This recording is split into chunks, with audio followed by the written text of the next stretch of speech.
Welcome to part two of our Christopher Nolan episode. If you want to get the full Chris Nolan experience, I would recommend going back to watch part one, which covers his film starting with Following all the way up through The Dark Knight. We're just going to jump right on in where we left off with Inception. Thanks for watching. Let's move on to the summer of 2010. The summer where we were both living around Bellingham, and we were both going to see Inception about the same time and just meeting and getting to talk about it. So, yeah, Inception, man, that was quite the movie event that summer. that was a water cooler movie. that was a trip. And I think The Dark Knight being as successful as it was what allowed Nolan to sort of really finally do like this big budget original film. Like, he really does go full Hollywood this time around. Mm-hmm. Not a very intimate story, massive scope, massive scale, And like CG for his movies. Actually, I checked IMDb, and according to IMDb, there are only 500 effect shots in the film. But And that's like a lot for him. yeah, that's a lot for him. But this is at a time when most movies like Inception would have 2,000 effect shots. So, most of it I'm going to assume is the stuff where they have like cities folding on top of each other, that kind of stuff. But yeah, like full Hollywood, like he cast, Leonardo DiCaprio. It's probably like his most high profile actor, in an original film. I think having Bale in The Dark Knight was his most high profile actor in a Batman film after doing the first film. But like no actor on the planet, like, well, maybe a few, but Leo was just like, he was just in and has been in. He's been in since 1997. So like, and to surround Leonardo DiCaprio with Joseph Gordon-Levitt, who was, finally a rising film star after Third Rock from the Sun, so many years of that. Ellen Page coming hot off of Juno. Mm-hmm. Ken Watanabe, who he wrote that part for him because after Batman Begins, he said his role in that was so small, he needed to write him a role. So great choice there. Michael Caine. And I feel like that was kind of when Marion Cotillard was becoming a bigger thing too. Yep. I'd swear I'd seen her in something before that, but that was probably like. Well, she was in Big Fish. Yes, that was it. Thank you. Yeah. But yeah, Inception was probably her first big Hollywood movie. And then Tom Hardy. Inception was the second film. It definitely brought over actors he'd worked with in the Batman movies, but Inception, he would definitely draw from that pool for his next handful of movies too. Dark Knight Rises. Marion Cotillard, Tom Hardy, Joseph Gordon-Levitt would all join Michael Caine in jumping into Batman after that. God, is there anyone? What other crazy big actors are in that movie or who have since become big? That's kind of it, right? I think so. Yeah, I can't remember the name of the actor who plays Yusuf, but the only other movie I remember him in is Drag Me to Hell. That's it. That's all I've ever seen him in. But that's quite a list. Yeah. Oh, Tom Berenger's in it too. Yeah. And I can't pronounce his last name, but it's Pete, who plays Cillian Murphy's in it. Cillian Murphy's right. dad. Murphy's in it. Cillian Murphy's dad. The guy he's dying. Is it Pete Postlethwaite? I don't know how to pronounce. I can't pronounce it. That's the problem. Yeah. I should have looked it up. But yeah, he's in The Lost World. He's in a lot of great movies. So he's got an exceptional cast for Inception. And we talked about how it looks like there are a ton of effect shots in this film. Just the ambition that he went to get stuff to work, like the the rotating hallway is my favorite effect in it. And I know it's all practical, but it's just so, I love it. Like there's something just about how I love how, Arthur, Joseph Gordon-Levitt's character, like just rocking in the van in the one dream just affects the environment in the other dream, and it completely turns it on its head. I just, that's something I don't think a lot of directors had explored is, dreams for sure, but layers upon layers upon layers of dreams, like to sort of represent the layers upon layers of what a film does. Mm-hmm. And the fact that, I don't know how true this is, but I looked up this film in IMDb trivia, and according to them, Nolan basically created all these characters to represent the functions of a film production. So I think it's like Cobb, DiCaprio's character, is the director, and so on and so forth. Oh, and I love that he brought back the Cobb name, because that's the name of the thief in Following. Oh yeah. And it kind of makes you wonder if there's supposed to be any sort of relation. I don't think so. It's definitely a different character. Cobb, I think, is actually the first, Cobb might be, apart from Batman, the first Nolan protagonist that you actually root for. You're really, it's like, I love the Cillian Murphy's. It's true. He's like, he's, he may have done some bad things in the past, but, he's a character who just sort of seems like, I want to put that behind me and just get back to my kids. Again, this is another story of a father trying to get back to his children. That's really his ultimate goal.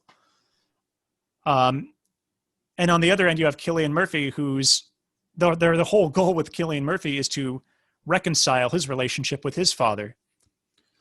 So it's a very interesting dynamic that they have. And I love that Cillian Murphy sort of serves as the antagonist, but he's not a villain. There's no real villain in this, apart from really Cobb's own mind.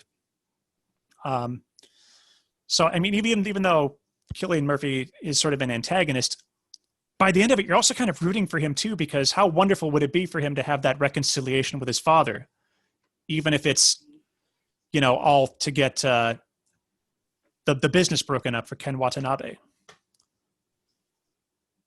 It's I think it's a fascinating film. I would agree with Dustin. It's probably my favorite Nolan film. But that's talking about a film I love in a list of films that I love. There's not a film we've talked about yet that I do not like. I think for me, it's not even that I would call it mainstream. I think for me, what put like The Prestige and Memento more like my favorites than Inception is more, I think, what you were talking about, like the intimate scale. Like I like the more kind of intimate scale movies, just generally a little bit more. But that being said, like that was the time where I was like, okay, like this is like a mainstream popcorn movie I want to go see in the movie theater. Yep. And I just remember, I just think it's so funny that so many people are so like the ending was so polarizing. Like I know a lot of people that liked it until the end, and then they're like, oh, I hate that movie. Like, I actually asked on social media, like, what is your favorite sort of twist? And I had one response, and it was the end of Inception, which I wouldn't even call a twist, but it is definitely like this crazy cliffhanger. Like, oh, is it a dream? Because it's like you'll never know. You get to decide. This is actually Christopher Nolan himself is an unreliable narrator, because you get to that point toward the end of the film where Cobb has found Saito in the lowest depths of the dream world. And they talk about how, yes, we were young men together and I've come to bring you back. But you never really see them, you never see them. You see Saito pick up the gun, but you never see them shoot each other. You never see them die to come back. They just wake up. So you have to look back and think, did they come back? Or are we just in an even lower stage of dream world? And then you wonder, like, was this his whole point? Like, this is the only way he can have his kids back, is to get stuck in the dream world? Like, was that his plot all along? If you think that's how it ended, you know?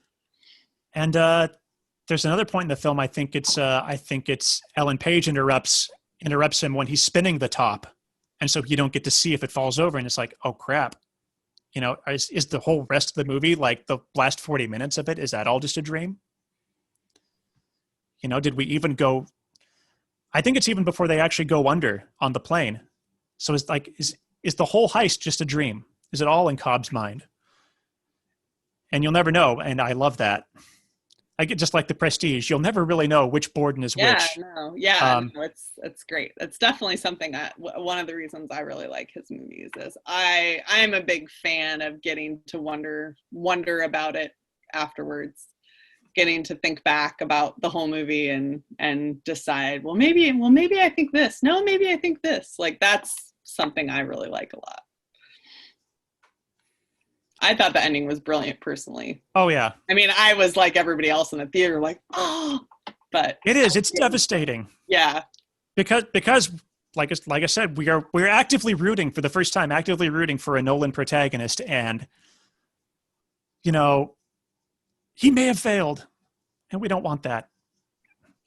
Yeah. It's harsh. It is such a harsh ending. And I love that. It's especially heartbreaking because that's the first time in the whole movie you finally see his children's faces. Mm-hmm. And like, is that supposed to mean that we're out of the dream? You know? But you don't know. But yeah, see, that's where it's like you wonder through the whole thing. It seems like it just seems so weird that he wouldn't know how to get to them. And, you know, so it kind of makes you wonder, like, was this his plot all along, that the only way he can be back with his children is to get lost in the dream with them, you know? Another fun bit of IMDb trivia about this film. In some countries, they would actually have some text in one of the corners of the screen to tell you which level of the dream they're in. Which, like, surprised that wasn't the U.S., honestly. I am too. You know, I get it. It can be a confusing film, especially the first time around, but it would feel like a cop out to see that. Yeah, it's like, come on, use your brains a little bit, people. Yep. So, this film does something that we haven't seen since probably Memento, and this is the first film in a while that really sort of uses time manipulation, but it actually uses it this time as a part of the story, as opposed to, you know, telling the story backwards or out of order. This time we get to see time compounded within the dream, and I love how that works. And it can feel long, but I love how the van in the first level of the dream is falling for what feels like, you know, an hour. But really, it's just, you know, the 3 seconds it takes for it to crash into the water. But it's like, oh my gosh, in those 3 seconds, so much happens in each layer. It's incredible. I love that notion of compounding time, and how you get to sort of see how it all aligns when Arthur ties everyone up, gets them into the elevator, and blows that to get gravity back. And I think it's probably the most tension so far in a Nolan film, because they have to get it all in sync at the same time. Mm-hmm. If one person fails, then, you know, someone's lost in dreamland for eternity. And I got to give a shout out to again, IMDb trivia. According to them, Nolan, I posted this on Facebook and I love this. Nolan said that the third level of the dream world, in the snow, was inspired by his favorite James Bond movie, On Her Majesty's Secret Service, which happens to be my favorite James Bond movie. And shout out to Nolan too for actually doing like a ski chase action sequence, because no one does those in action movies. We're all too busy doing car chases and stuff. Like I think like Triple X, the first Triple X with Vin Diesel is like the last movie to do like a really insane like ski chase type of thing. That isn't James Bond. Like that's just sort of been a James Bond thing for, 50 years. God, haven't car chases been like outdone now that there's been like 20 Fast and Furious movies? You think I don't know if there's any new car chase they can do? Well, you'd think so, but then they'll come up with ski chase. Yes, ski chases. Let's bring back boat chases too. Not enough boat chases in movies. Yeah, Inception. Oh, well, we should move on to the final chapter of the Dark Knight trilogy. I actually put this down. Literally what you said. This film lives in the shadow of the previous film so much. Yeah, I don't know if anything could have lived up to the Dark Knight. So it definitely like kind of didn't. We're just like, we're just gonna make this movie. It definitely didn't. Bad, but like, no, it's not. It's still a good movie, but it's definitely it is. How do you top the Dark Knight? The answer is, well, you don't. You just kind of make your third movie. But it definitely, I appreciate that they definitely took all the story threads from the Dark Knight and from from Batman Begins that were unresolved and really wove them together. Even though there's so much going on in that movie that it may have just been too much. It's a long one. It said that each one, it was like the longest, like Dark Knight was longer than Batman Begins, and then that one was longer than Dark Knight. It did feel like a really long movie. It's a long one. And they tried to put a lot of new characters into it too.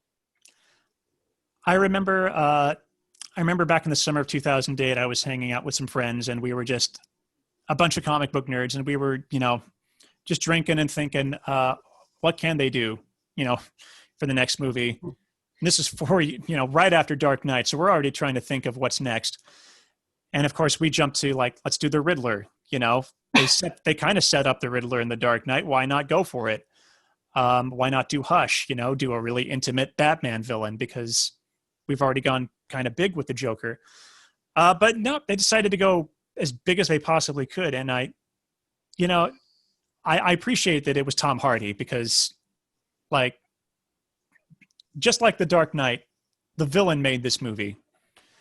Tom Hardy's Bane is absolutely unforgettable with his incredible voice. But like for all the build up with Bane, I feel like it is just all undercut at the end when you find out that Marion Cotillard is Talia and is the real villain behind everything. And she just didn't do enough at the end. Yeah, there was definitely a little bit of a, I just remember seeing that movie in the theater and not disliking it, but just kind of feeling like this was a little phoned in. Like, I don't know. I mean, there's no way to know for sure. Yeah. What the plan was supposed to be for a third movie. We don't know if the Joker was supposed to originally come back, or I feel like it's kind of similar to like the third of the new Star Wars movies. Like, we don't really know what the original plan was, because we know that it was supposed to be really focused around Princess Leia, and then Carrie Fisher died, so they had to change it all. And so I wonder like how much of this movie they had to change because Heath Ledger died. Well, what I do know based on stuff I've read over the years is that there really was no Christopher Nolan was not contracted to come do this movie immediately after Dark Knight. He did wait and sort of boil on it, and until he thought about a story that he could tell. So it's not like Chris Nolan was, ready to come in and complete a trilogy, in 2008. Some stories talk about how, before Nolan came back to direct The Dark Knight, it was originally conceived as two films. The first of which in which they catch the Joker, and then the second in which the Joker throws acid in Harvey Dent's face in court, and that's how we got Two-Face. Yeah. But there's no way to know what it was supposed to be. All there is what we have. And the core of what The Dark Knight Rises is trying to tell, I actually appreciate, because it's supposed to be sort of a retelling of A Tale of Two Cities. And I love that part of it, where you get to see the divide between the wealthy and the workers. Again, this feeling very relevant in 2020 in an election year where how these themes just come back. Yeah. Yeah, it's funny. It's funny how Chris Nolan sort of has this sense of what's right and wrong in the world. Smart guy. I remember being very kind of apprehensive about the fact they were putting Catwoman in it. I was just kind of like, really? You're going to put Catwoman in it?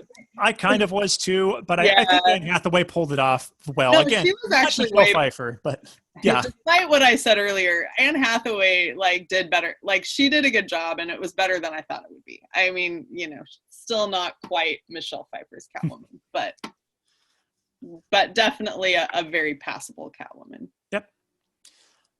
I think the story hasn't been a better Catwoman standalone movie, but oh yeah. I think this. I love the whole idea of, again, we're talking about feeling relevant to now, like the revolution. I just don't want anyone to look back at this movie and sort of look at Bane as the savior, because obviously you can't have a savior who also is threatening to nuke your city. But yeah.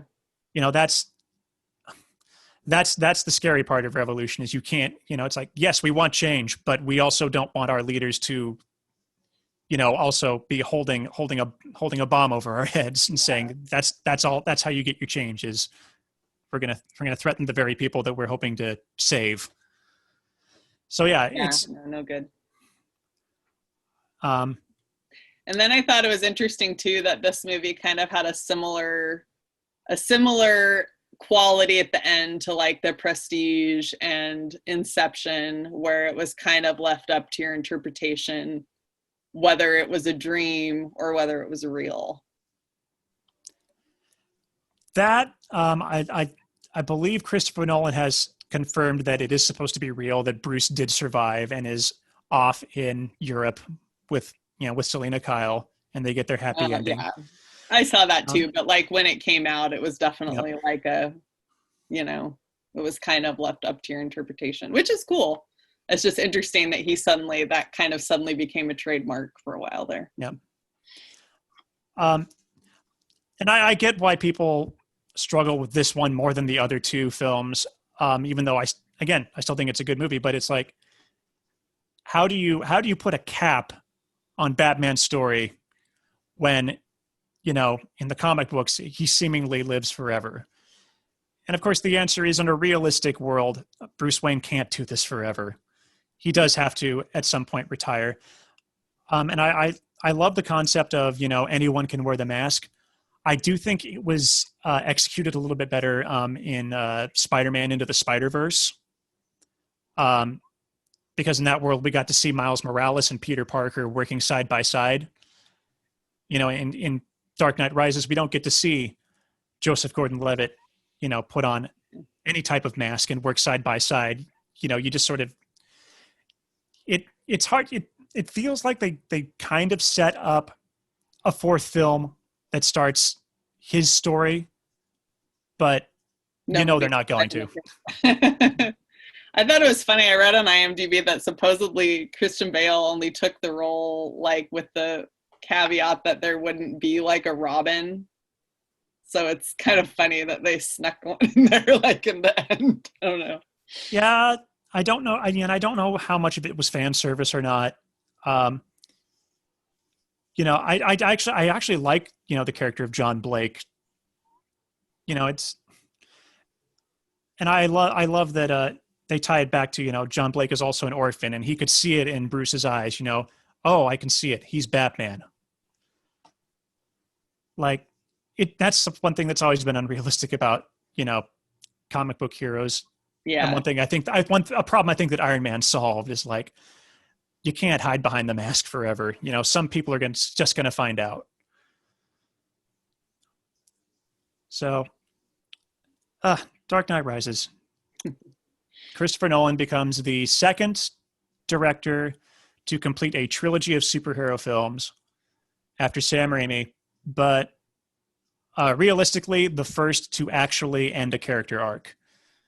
Because I don't know how many of you out there know that there was supposed to be a fourth Spider-Man film in the Raimi saga, but then Raimi dropped out, and that's how we got the Amazing Spider-Man with Andrew Garfield, and they started over with that. So yeah, and actually Anne Hathaway was going to be playing Black Cat in Spider-Man 4. So. Oh, interesting. So yeah, instead she got to play Catwoman. So she kind of fulfilled her destiny. I want to go actually back real quick to Batman Begins, because we never really talked about really like how important that film was in terms of there had been reboots before, sure, but like, nothing as big as that. Like we said, it needed a reboot badly. You couldn't go back to Batman and Robin and pick up from there. If Batman Begins hadn't have worked, we probably wouldn't have Casino Royale. We probably wouldn't have The Amazing Spider-Man. We didn't need The Amazing Spider-Man, but we got it. We probably wouldn't have Tom Holland in the MCU. We'd probably, what probably would have happened was they would have gone the James Bond route with Spider-Man and would have recast Tobey Maguire after he'd aged out of the role, and we'd just have Spider-Man 6, 7, 8, and 9 or whatever. So thank goodness for Batman Begins. Thank goodness that worked. We may be living in an era of reboots and sequels, but thank goodness sometimes they work when you need them to. But don't do it if you don't need to. Hollywood. Yeah. Actually, I'm trying to think of a reboot that I feel like was unnecessary. I don't know. Maybe it's just Jurassic World's kind of a reboot. Kind of an unnecessary reboot. I don't know. Most of the time reboots seem to work. I don't know. Maybe it's just Batman and Bond. Who knows? What happened after Batman when that story was all done and told? Oh, Interstellar. Oh, man, that movie is a trip. I've only seen it maybe 3 or 4 times, but every time I watch it, I like it more. The first time I saw it. I've only seen that once. I think I saw it in the theater. That's a good way to see it, for sure. It is definitely the one I would, of all these movies, I'd say needs to be seen in the theater so far. Just because of just how we talk about how Inception is huge in scope and scale. Interstellar is even bigger because obviously you're going into space. It doesn't get bigger than that. The stakes have never been higher. I mean, really, like when I watched this the other night, like the whole reason they need to get off Earth and go to space is because there's been a blight that is killing crops and it's killing humans. And, they talk about masking up and I'm like, oh, dang. Here we go again. All these movies become relevant again.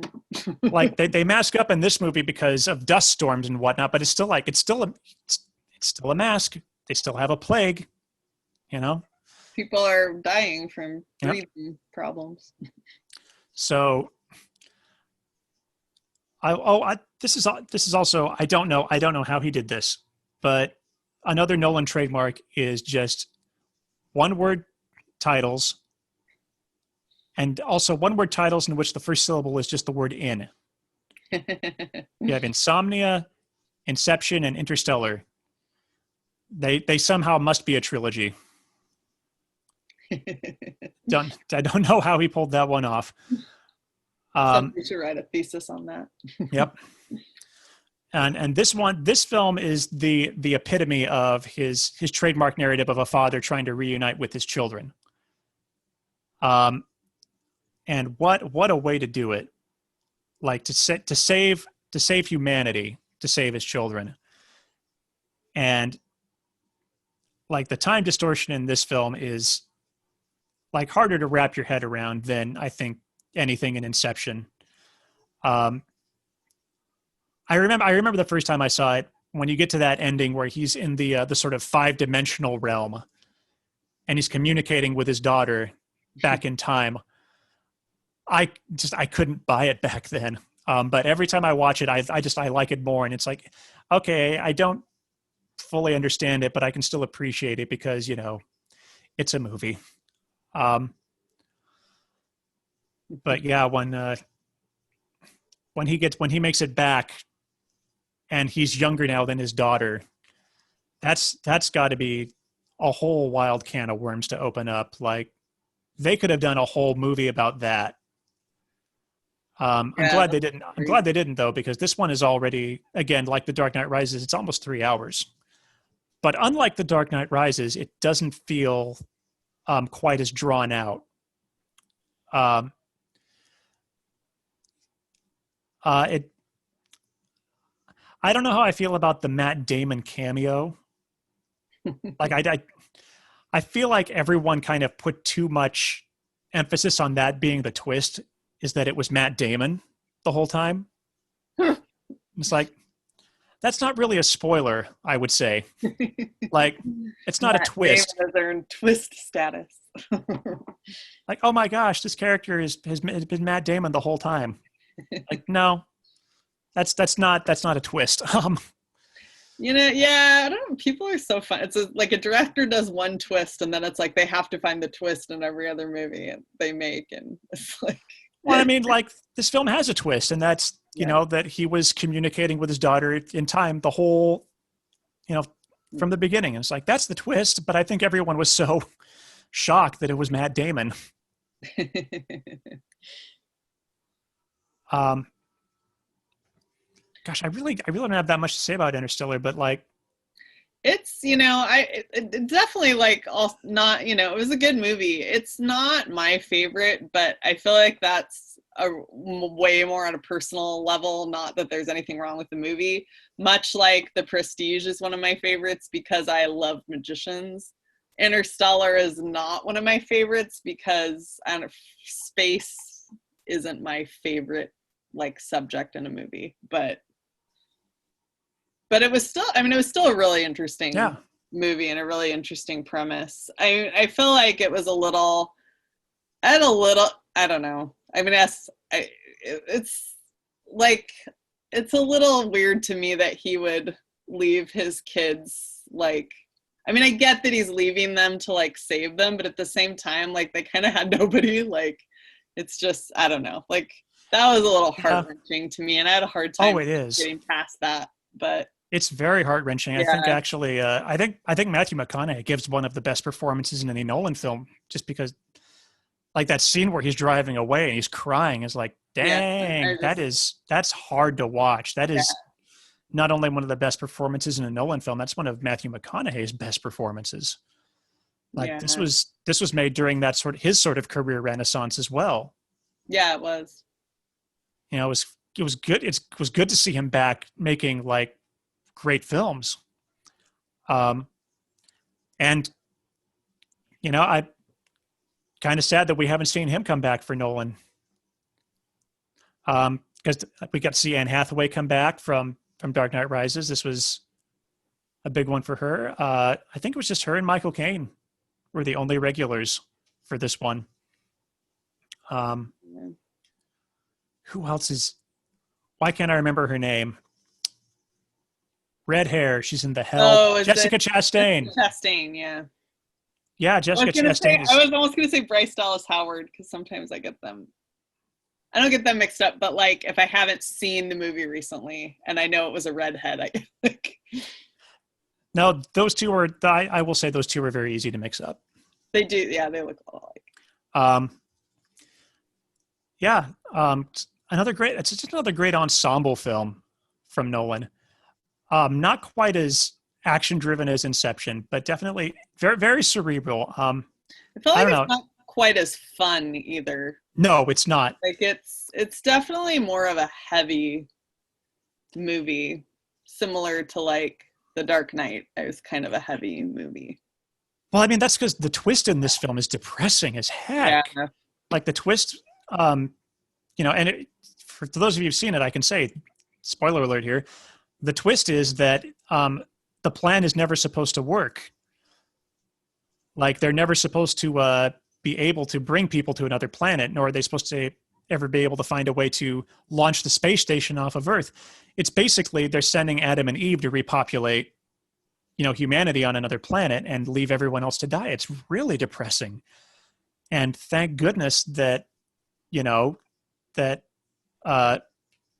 Murph, Jessica Chastain's character, and I can't remember the name, the little girl who plays her at, when she's young is great too. Murph, saves this movie, saves everybody. And it's like, we get that happy ending. Thank goodness, because it probably would have been his biggest downer. Yeah. Because like I said, the stakes, you don't think about it, but it is the highest stakes Nolan film. Like humanity is at stake. Yeah. So it's kind of like I'd say this is sort of where he peaks in terms of just how big the stakes can get. Let's move on to the last film that we can talk about with some knowledge. That is Dunkirk, which I finally saw for the first time last week. And I don't know why I hadn't seen it before. I should have, because it was really good. I went and saw that by myself in the theater, like in Ballard when I lived in Ballard, because I was on summer break and I just went and saw it by myself, which it's not the kind of movie I would normally be in. Like, I'm not a big I'm not really much like the space movies. War movies are also like not my jam, but luckily this movie is not really a war movie. No, it takes place during a war, but it's not really a war movie. I typically don't go for war films either. It has to be a specific director. Like has to be Steven Spielberg with Private Ryan, or Nolan with this, or earlier this year, 1917, because it was Sam Mendes. My only gripe with this film was, after having seen 1917 first earlier this year, I was like, I had to make that comparison, and I'm in my head, it's like, crap, 1917 is the better one. But they are both very good. I was not expecting.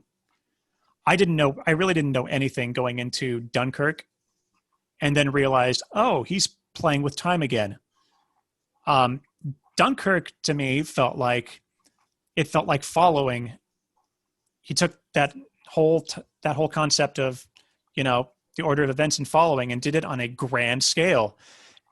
And it was actually hard to follow at first, because, they do that setup. They'll say, 1 mole, week. But I didn't know what that meant at first. It really wasn't until like more than halfway through the movie, I think, when Cillian Murphy shows up on the boat after he's already been rescued at sea, and was like, oh, they're pulling a following. That's what they're doing. It's completely out of order, but it works to draw out, like particularly the fighter pilot stuff with Tom Hardy, to draw that out over the course of the whole film. Because it would just, if they actually did all of it in order, Tom Hardy would feel like a footnote. Like it'd be nothing. But the way they did it, by the end, when he lands the plane on the beach and is captured, man, it hit so much harder, because you've been with this character for the entire film. So, yeah, kudos to Nolan for doing a war film that works on his terms. I feel like it's definitely one of his most like tense movies. Like, I just felt like I was tense like the whole movie watching it in the theater. Like, it never really lets up the suspense. Oh yeah, I mean, because there's no one character that, really sort of dominates. There's really no one focal protagonist, which means that anyone can die. And that's Yeah. that's the scary part of it. Um, Well, yeah, it's like, I mean, historically that the people were rescued, but yeah, you don't know who of like the characters you've gotten close to aren't going to make it. yeah. Because there's a group of people rescued, but Oh, it broke my heart when George died. That was rough. Yeah. And that, that Cillian Murphy just like doesn't know it for most of the movie. That was really rough. That might actually top how sad Interstellar gets. Is seeing one of the few characters you do get close to in Dunkirk die. Yeah. Yeah. Sorry, everyone. We got sad. But yeah, I will say back in 2017 when trailers started appearing for this movie, I was kind of disappointed that it was like, oh, it's Christopher Nolan doing not a Christopher Nolan movie. Because when I first heard twist, it was a Christopher Nolan movie, and then it was. But my first thought was, when he said, "Oh, he's doing a movie about Dunkirk," was, "Oh, so he's doing a sort of alternate history, sci-fi, weird thing with Dunkirk." Sort of he's sort of doing like a Shadow of the Vampire. What if this is what happened, or Overlord, the one that's supposed to be the D-Day with zombies.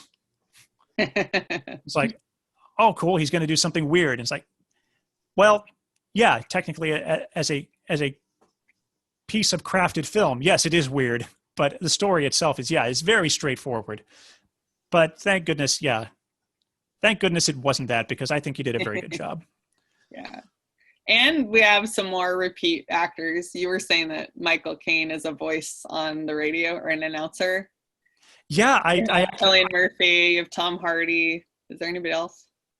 I don't think so. And I actually had to look up Michael Caine. I had to check because I was like, oh man, did he break the streak? It's like, nope. People I'd like to see in future Chris Nolan movies, though, Mark Rylance. Always a fan of him. Yeah, he was great.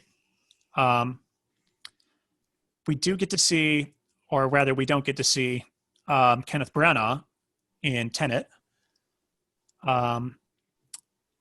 Michael Caine, obviously. I don't know if anyone else is carrying over from Dunkirk. I know the only other actors I can remember are in Tenet. Let's move on to Tenet, everybody. What do we know about Tenet? Not much. Not much. We've seen 2 trailers. I'm going to say it again. We can't see this movie in Washington unless we want to travel down to Olympia, Centralia, Chehalis. And I'm not going to do that. So we can't see this movie here. We know it stars John David Washington, Robert Pattinson, Kenneth Branagh, Elizabeth Debicki, and Michael Caine. I've heard it's something like a spy movie. It clearly deals with time manipulation, which is not a surprise, coming out of a Christopher Nolan movie. I'm secretly hoping that it is a sequel to Inception. It's in some level. But it doesn't have the "in" first syllable. It doesn't. I love that the title is a palindrome. That's neat. That's all we really know about it, though, and that we hope that either theaters become safe, we get a vaccine, or this movie gets re-released at some point when it is safe to go. Because yeah, Sarah has seen most of them. I've seen almost all of them. It's frustrating. So Tenet, if I'm not mistaken, would be his first movie with like a lead character of color, correct? That is correct. There's It's- one kind of tick I could give Christopher Nolan is that his movies are pretty whitewashed or have oh yeah, oh yeah. He loves his white male leads. been. I don't think he's yeah, he I hasn't don't had think he's really had a female um like lead yeah. character. You've had Hilary Swank in Insomnia, who is a pretty strong secondary character, but nope, not the Yeah, but lead. definitely not the lead. Ellen Page is probably one of his better female characters as well. But definitely not the lead.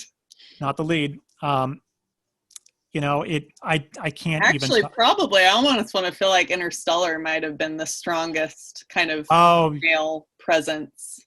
I mean, it with still Jessica. focuses on Matthew McConaughey, but there's some pretty. Yeah, I feel like Jessica the Chastain. female element's stronger in that. Yeah, that's probably his best effort.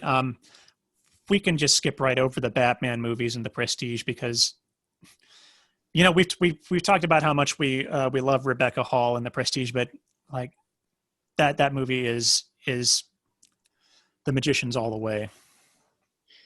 So yeah, it's this is a good step. It'd be good for him to have a female lead in one of his films, and to have uh, more black and characters of color at the forefront instead of just on the side. Um, Still gotta love Morgan Freeman though in the Batman movies. He was a good character, but he's again he's not the lead. We Yeah. we need to see more of that in Nolan and in Hollywood in general. I'm looking at you, Hollywood. Um, that's a good start to that my last question for this whole thing is where does Nolan go from here? Like Wherever Nolan wants to go, I think. I absolutely wherever he wants to go, but I'm also thinking like when I posted that I was watching Insomnia, I had a friend who said he wanted Nolan to go back to doing those sort of intimate films. He specifically mentioned Memento, Insomnia, and The Prestige, and That would make me happy. I would No. like to see that. it wouldn't hurt. Like it's considering that depending on how long this whole pandemic lasts, we may end up seeing a lot more low budget intimate films. And he's pretty set on the theatrical movies, but and I don't so I don't know if you would ever consider this, but I would love to see him do like a mini series. I know I think Jonathan Nolan was one of the writers or creators on Westworld, I believe. Yes. Yeah, and it definitely, I felt like at least the first season of Westworld definitely like had a Nolan like feel to parts of it, which made me feel like I'd love to see what he would do with like a series. But I know he's kind of set on his like theatrical movies, but Jonathan Nolan, actually, since we're talking about Jonathan Nolan, he also co-created with J.J. Abrams the show Person of Interest with Jim Caviezel, which was a really fun show about an artificial intelligence that can predict. It's almost like it's kind of like Minority Report, sort of predicts crimes based on. It uses sort of cyber surveillance to sort of predict potential crimes. So it definitely dips into the ethics of, of the surveillance state throughout the course of the series, and it's a really good one. And I think that show kind of bled into what Westworld was trying to become. I wouldn't know. I only watched the first episode. Yeah, I have never seen Person of Interest, but it kind of sounds like it. I have not seen the newest season. I've only seen the first 2 seasons of Westworld, and I didn't care for the second season as much. The first season I really, really enjoyed, and it definitely has that like unreliable narrator, non-linear time manipulation themes to it. So I would say. And then I remember seeing Jonathan Nolan's name and I was like, oh, interesting. Because I definitely, like, when I was watching, I was like, this has a very, like, Nolan feel to it. So you should watch at least the first season of it. Well, if I should get my HBO Max or whatever. I know, if they ever figure that out. Person of Interest is on Netflix. So thankfully, that's pretty easy to access for a lot of people. Jim Caviezel, another Washington native. Yep, Puyallup, about 5 or 10 miles south of me. So I actually IMDb'd Chris Nolan to see if he has anything in development. He doesn't have anything in development under his directing credits, but according to his writing credits, a remake of Memento may be in the cards, which I don't know. I kind of don't want to. I don't want to see. I don't know if that movie needs a remake. In fact, I know that movie doesn't need a remake. No, that movie so does not need a remake. If it does, I actually kind of hope that Chris Nolan isn't the director because, like you said, he's going for that theatrical feel. Don't do it, Chris Nolan. You know, if it's something that is going to happen, give it to an up and coming director who can take a fresh look at it.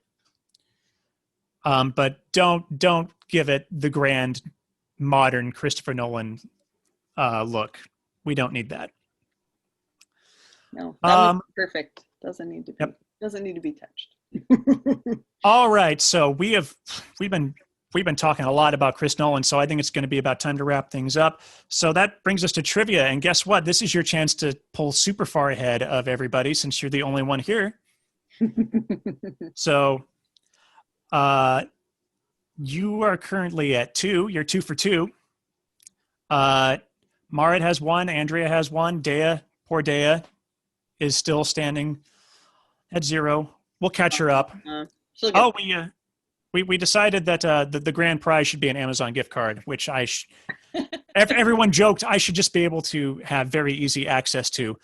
And I still have to buy it, guys, just because I work there. You don't just hand me gift cards.